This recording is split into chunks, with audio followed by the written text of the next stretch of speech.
klausytojai.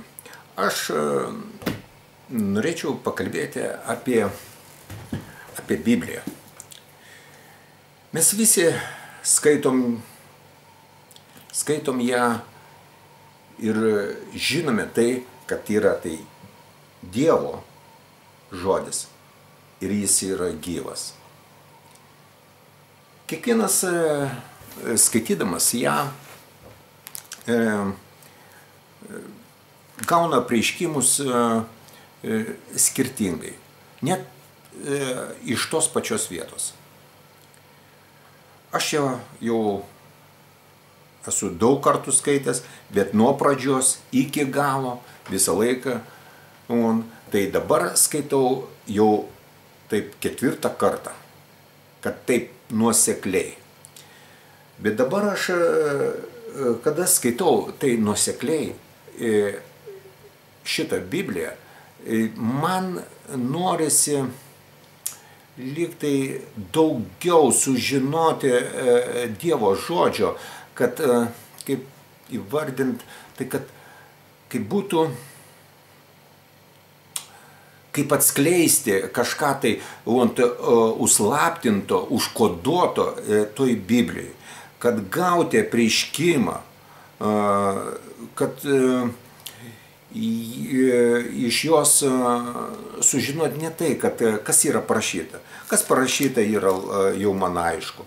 Ir tai yra tiesa. Aš klausausi pamokslus. Ir į tai kiekvieno pamokslininko to paties eilutė apreiškimas yra skirtingas. Ir tai labai nuostabu. Aš, pavyzdžiui, užduodu savo, ne tai savo, o greičiau Dievui klausimą. Kodėl? Kodėl taip įvyko? Kodėl tas yra? Pavyzdžiui,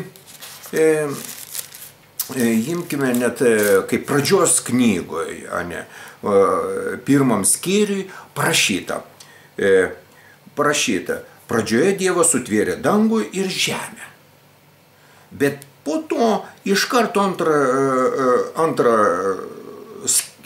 antra eilutė, žemė buvo be pavydalo, tuščia, tamsa gaubė gelmes ir Dievo dvasia sklandė virš bedugnės. Vat kodėl taip, lyg tai Dievas sutvėrė dangų ir žemę,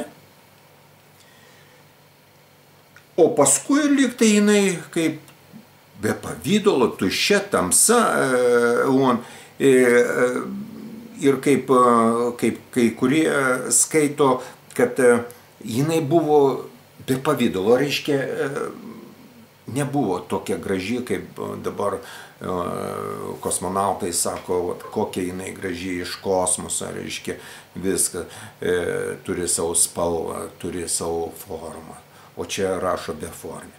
Reiškia, tarp 1 ir 2 eilutės yra kažkas tai nedarašyta, yra nepasakyta.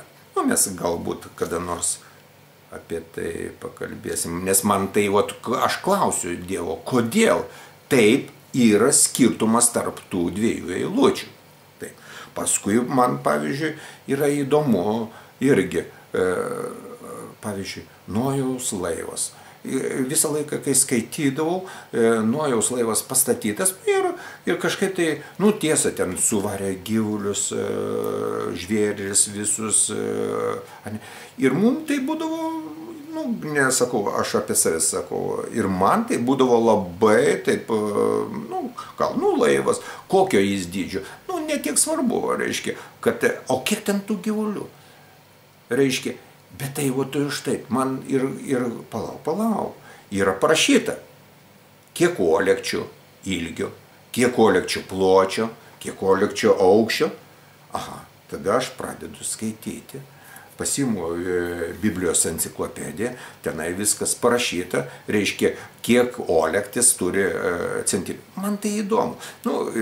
Man teko su kai kuriais kalbėtis, kad sako, man tai netiek svarbu, man tai nesvarbu, man svarbiausia, kas parašyta Dievo ir viskas.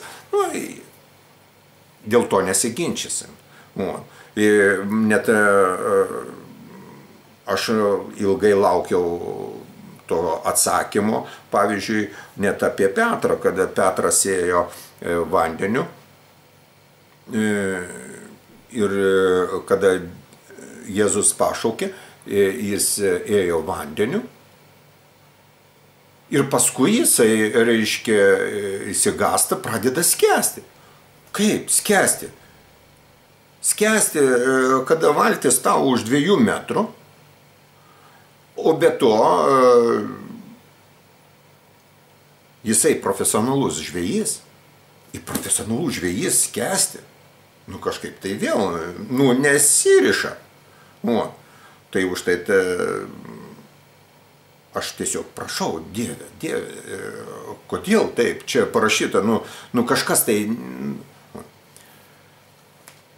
Tai va, ir aš užduodu Dievui klausimą. Kodėl? Aš noriu gauti, aš noriu giliau, aš noriu tos istorijos. Tiesa, apie tą Petrą aš gavau irgi tai, irgi pakalbėsim. Bet aš noriu kaip pačiai pradžiai, reiškia, užvesti šitą visą, kad kaip tokį, kad, kaip sakant, diskusija,